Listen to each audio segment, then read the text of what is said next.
Yan, sa mga nagpiprint yan at masyadong natuwa sa AI, huwag magpakampante. Sa sobrang tuwa nyo, print agad pero madadali kayo, no?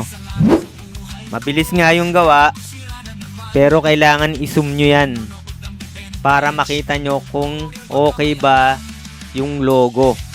Lalo na yung maliliit na details. Baka maging German yung nakasulat dyan. Yan, tingnan nyo to, oh. Isang halimbawa. Ayan, oh. Eto, yun, yung mga nakasulat, iba na. AI yan, no? Madali kung sa madali. Pero dapat, sinecheck nyo rin. Mapag na-print yan, lalo na kung marami, lalo na kung nagtatarpaulin ka, ay siba ka dyan. Ayan, oh. Ito yung logo ng Department of Health. Oh, ang layo. Ang layo nung nakasulat. Kahit yung logo na to, yan, di na mabasa yung zone 15, no? Pero kung malayo, parang okay. Yan. Yan. So, hindi masyado rin na, ito nga parang German na, oh.